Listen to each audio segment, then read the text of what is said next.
Hi there, I'm Garry Eilers, and today we're going to be looking at a silent film from 1918 called The Bellboy. The stars of the film are Buster Keaton and Roscoe "Fatty" Arbuckle, who is also the director of this film. This is a comedy, and a good one, so let's get started. Oh, it's so nice to hear music again after watching The Unchanging Sea, which, if you don't know, had no music. First title card, The Elks Head Hotel. Third class service, first class prices. I actually missed this joke the first time around. The scene opens inside the hotel. The elevator doors open and we're introduced to Fatty himself, one of the two bellhops. The other is Buster, who's sitting on a bench, covered in newspapers.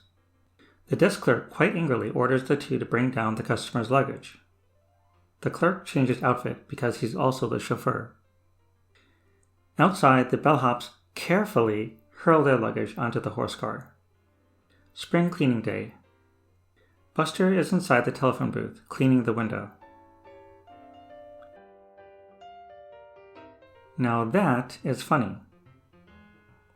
Fatty, meanwhile, is sitting on the floor, mopping one little area at a time. A customer walks in, and I don't know if he's supposed to resemble someone, but all I know is that he's creepy. Buster thinks so too.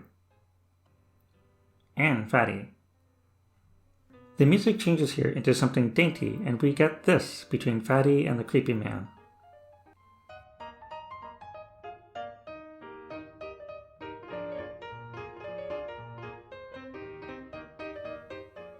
Then, Fatty shoves Buster and the creepy man shoves Fatty. Wanting to know what that was about despite just doing the same thing to his colleague, the creepy man wants a shave. He steps into the barbershop as Fatty does a little dance. Why? Who knows? It's cute. Buster thinks so too. A part-time barber with a particular kind of genius. If you say so.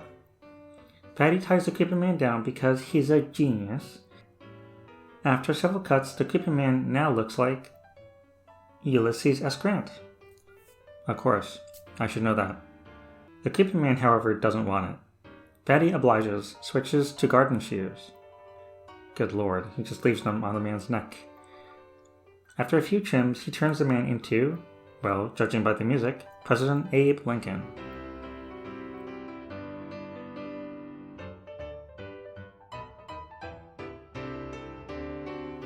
Still unsatisfied, Fatty gives him another makeover. I love the sign joke in the background. Painless shaving, our specialty. Not for this guy, as we're about to see. There's no title card here, so I had to look it up. He's supposed to be Kaiser Wilhelm, who was the last German emperor and king of Prussia. Naturally, Fatty treats him with dignity. Several times. We get this bit where Fatty gets a scolding hot towel from the kitchen. I wonder where that's going to go. Oh yeah. The desk clerk returns with new customers. It's not really explained, but I'm guessing he picked them up from the train station. That makes sense, right? The two are helping the customers they see first. After hearing a beautiful woman ask for help, they immediately go to her aid, kicking the other luggage out of the way. They enter the lobby carefully.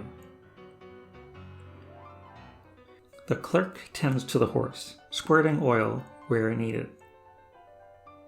Is it me, or is Fatty totally in her personal space? She gives him her card, and we learn that her name is Miss Cutie Cuticle. Really?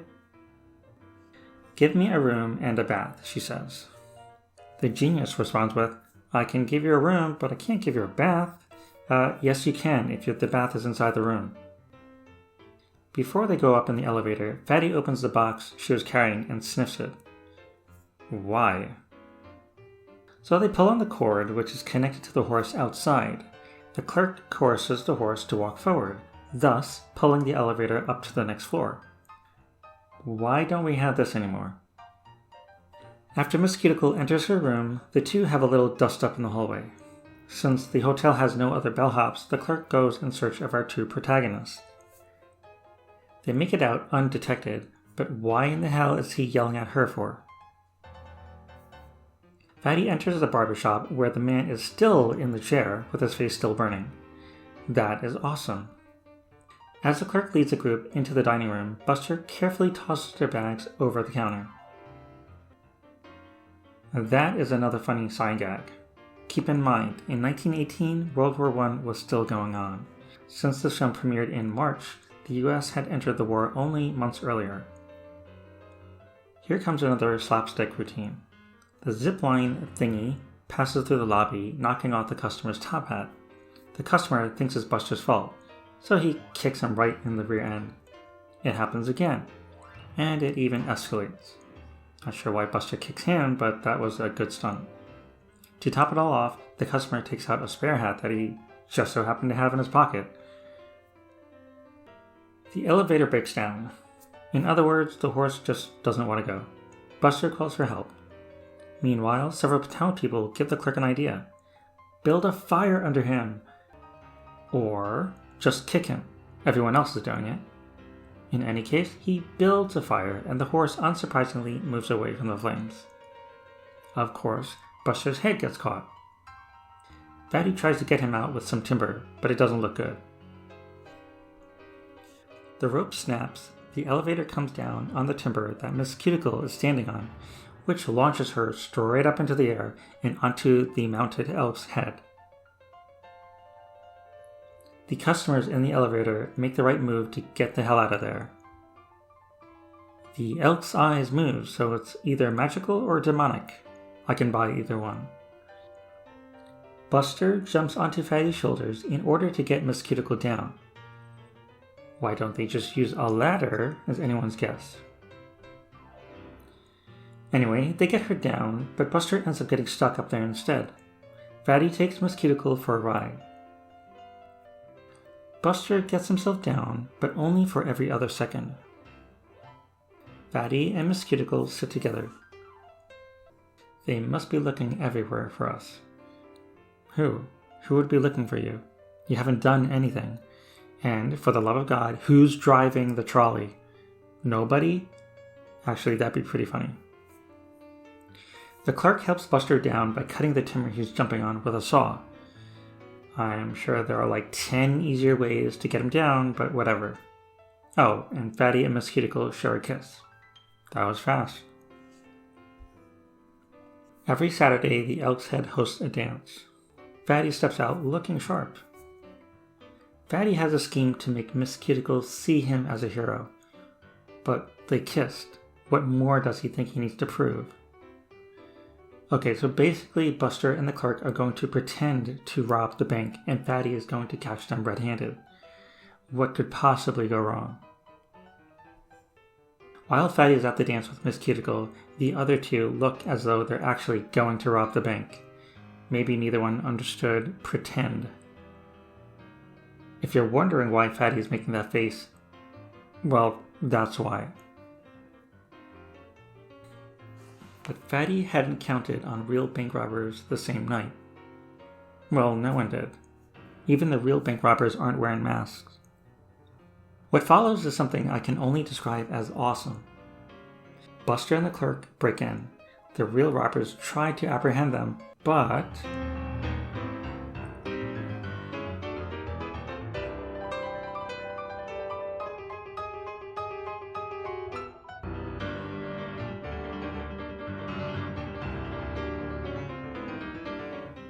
So Fatty enters the fray by trapping a guy's head in that trapping thing. Well, he's not going anywhere.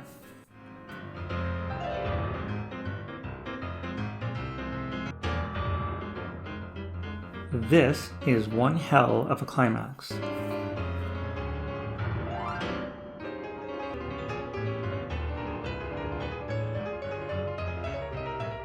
Having had enough, Fatty grabs a chair and he proceeds to annihilate everyone.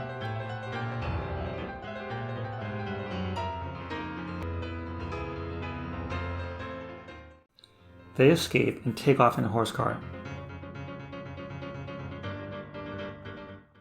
A man in a motorcycle gives chase.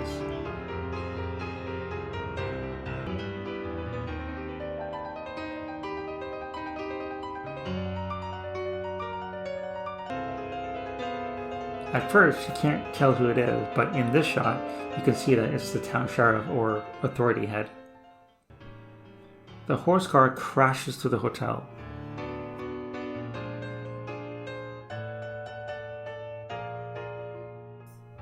An unexpected success. Fatty modestly receives a double reward for his bravery. While Miss Cuticle hugs him, he gives the money to Buster and the clerk. I don't know why, but I'm glad he does. When the two see Fatty and Miss Cuticle making out, they toss the money up and walk away. Did they really think either of them had a shot with her?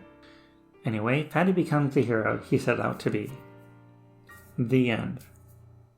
Music by Neil Brand. Of the 4 films I've reviewed, this is the one I knew nothing about. I hadn't seen a clip of it or anything.